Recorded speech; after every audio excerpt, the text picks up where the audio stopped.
Assalamu alaikum warahmatullahi wabarakatuh. Ashama akkam jirtu daawwattoota channel YouTube Abduu Jimmaa jala jirtan baga nagaan jiraattan isiniin jedha hundi keessanuu. Akkaataa daataa itti qusatan daataa maallaqa fixee yookaan immoo birrii fixee isin cinqee jechuudha. Yeroo isin interneeta fayyadamtanu maallaqni isin jalaa dhume yookaan immoo daataan keessan siyaan dhume isin cinqaa jira taanaan haala isin itti qusachuu dandeessan jechuudha.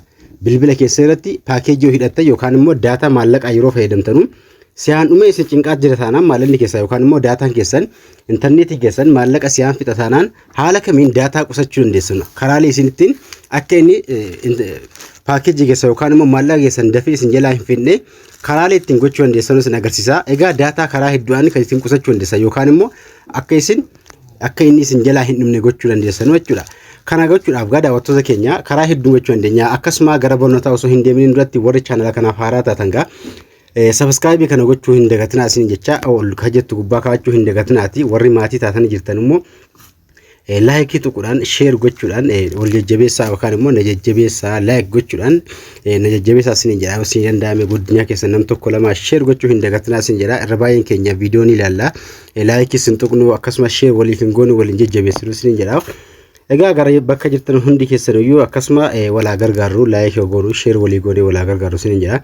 Haala kamiin gaa daataa qusachuu dandeenya isa jedhuu fi bilbila irratti gaa yeroo daataa bantanii itti fayyadamtanu maallaqni siyaan isin jalaa dhuma taanaan karaalee kamiin qusachuu dandeenya isa jedhu karaa kamiin akka sirreeffachuu dandeessan isin agarsiisaa jechuudha. Kana jechuun gaa yeroo interneeta fayyadamuudhaaf bilbila keessan bantan daataa yeroo bantan siyaan isin jalaa dhuma ta'e karaa kamiin akka sirreeffatan inni tokkoffaanii yeroo bilbila bantanu Play Store akka appii gaditti isin hin buufne Play Store keessa yookaan immoo Google Play Store seentu jechuudha. Yeroo takka bakka inni tokko jechuudha. Play Store eega tuqxanii gara kana haala kanaan isin naqa. Yeroo inni haala kanaan isin naqee appii kana irraa maal gochuu qabdu yeroo isin daataa bantan yookaan immoo daataa fayyadamuu bantan applicationii ofiin akka inni gadi hin buune yookaan immoo update hin taane jechuudha.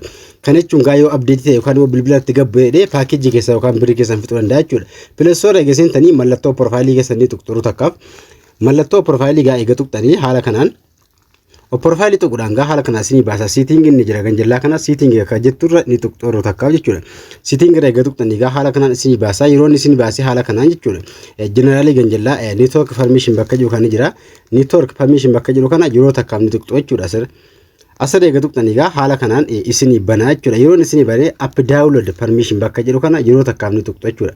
App download permission bakka jedhe kana irra tuqxu jechuudha. Kana jechuun gaa yeroo isin achirra tuqxan haala kanaan isinii bana. Yeroo inni haala kanaan isinii bane kana sadii irraa isa kamirra akka kaawwattan jechuudha. Kana jechuun gaa asirratti kamirra akka kaawwachuu qabdan app download yeroo isin gadi hin buufne ofiin gadi bu'u jechuudha. Kana jechuun gaa kaawulaarra kaawwattan fakkeenyaaf daataa irratti amma fakkeenyaaf daataa charges my applee ka jedhu kun daataa irratti download godheedha. Asirratti immoo over wifi only wifi bicha irratti download godheedha. Fakkeenyaaf anko wifi irra jira amma ofiin download gochuu hin danda'u jechuudha. Kana jechuun gaa yeroo an barbaade appii gabbufachuudha barbaade malee download gochuu hin danda'u jechuudha. Kanaafuu asirra bakka sana tuquudhaan isin kan walakkaa keessa rakkaattu jechuudha. Isin bakka daataa kana kaawwattanii daataan keessan application ofiin gadi buusaa saffisaan isinii buusaa garuu maallaqa fixa jechuudha. Kanaafuu yeroo barbaaddanitti dhuftanii bakka daataa keessanii appii gabbufachuu dandeessu. Ammasitti asirra kaawwattu jechuudha. Bakka over wifi only yeroo wifi fayyadamaa hin jirre jechuudha. Achira kaawwattu jechuudha. Karaa lamaffaadha achumarraa jechuudha ganjallaa masanarraa auto update appii haaromsi bakka appii haaromsi jedhu kanatti bakka kanarra tuqxanii haala kanaan isinii banaa. Yeroo inni haala kanaan isinii bane egaa haala kanaan yeroo inni isinii bane kavaraasi over only network bakka jedhu kun daataadha. Kunillee daataa irratti haaromsi yookaan immoo daataa irratti download godheedha. Yeroo daataa keessan appii download isinii gochuu ide asirra kaachuudhaan download gochuu dandeessu. Garuu yeroo hin barbaannetti download gochuu hin barbaannetti ka sadaffaa kanatti dhuftanii do not auto update app bakka jedhu kana irra keessoo jechuudha. Appii akka inni natti hin haaromne yookaan immoo addis hin haaromsine Play Store jechuudha. Yoo isin asirra kaawwattan yeroo isin daataa bantanu application bilbilarraa update ta'anii haaroma garuu maallaqni keessan isin jalaa dhumaa jechuudha. Haala kanaan ka sadaffaa kaawwattu kanallee jechuudha. Haala kanaan kaawwattee itti fayyadamtu. Kama carashaa maal jedha auto play video kun immoo auto play video jechuun yeroo isin daataa bantan viidiyoon ofiin taphata yeroo isin YouTube adda addaa argitan yookaan immoo wifi TikTok fi YouTube irra seentan ofiin taphataa jechuudha. Kanaafuu yeroo isin tuqxan itti fayyadamtan bicha akka inni taphatu online irratti YouTube irratti jechuudha. Auto play video is my time saati isin itti bantan bicha daataa irratti bicha yoo barbaadan immoo kan walaffaa kaara kaawwatu isin walakkaa kaawwattan yeroo isin TikTok irra galtan TikTok ni dubbata YouTube irra seentan YouTube ofumaan viidiyoon dubbata jechuudha.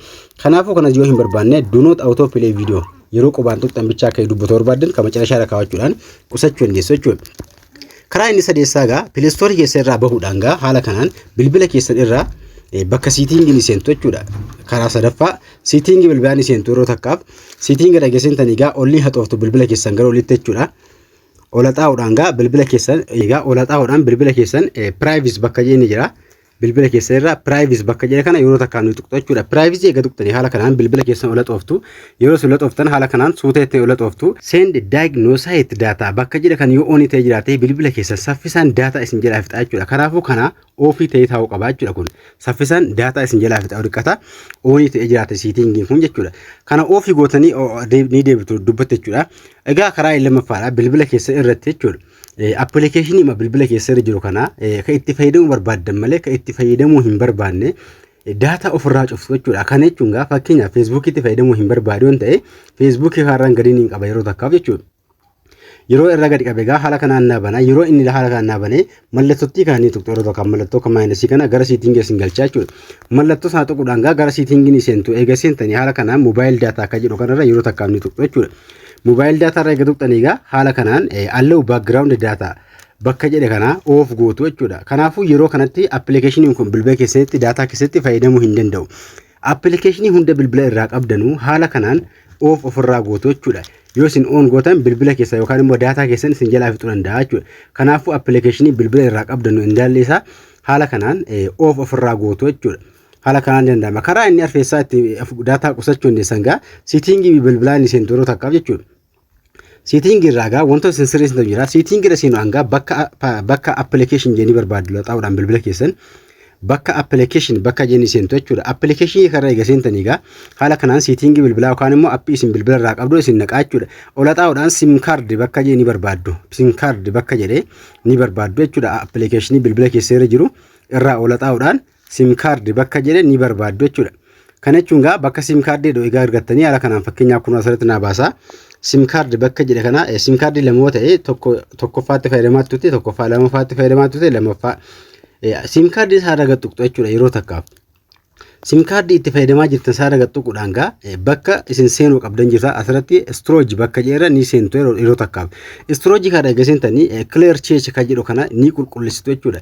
Clear cache dhaa fi akkasuma clear data bakka jedhe kana qulqulleessuu qabdu jechuudha. Clear data fi clear cache yoo qulqulleessan kontaantiin dhiqata yookaan immoo yeroo isin paakeejii hidhattan appilikeeshinii adda addaa yookaan immoo yeroo isin paakeejii yeroo hunda paakeejii kan dhaabbataa yookaan immoo akka guyyaa ka daqiiqaan hojjetu hidhatteetti fayyadamaa irratti paakeejiin sun kontaantii yoo qabaate appilikeeshinii biraa duraan isin waliin fayyadamee yoo jiraate jechuudha.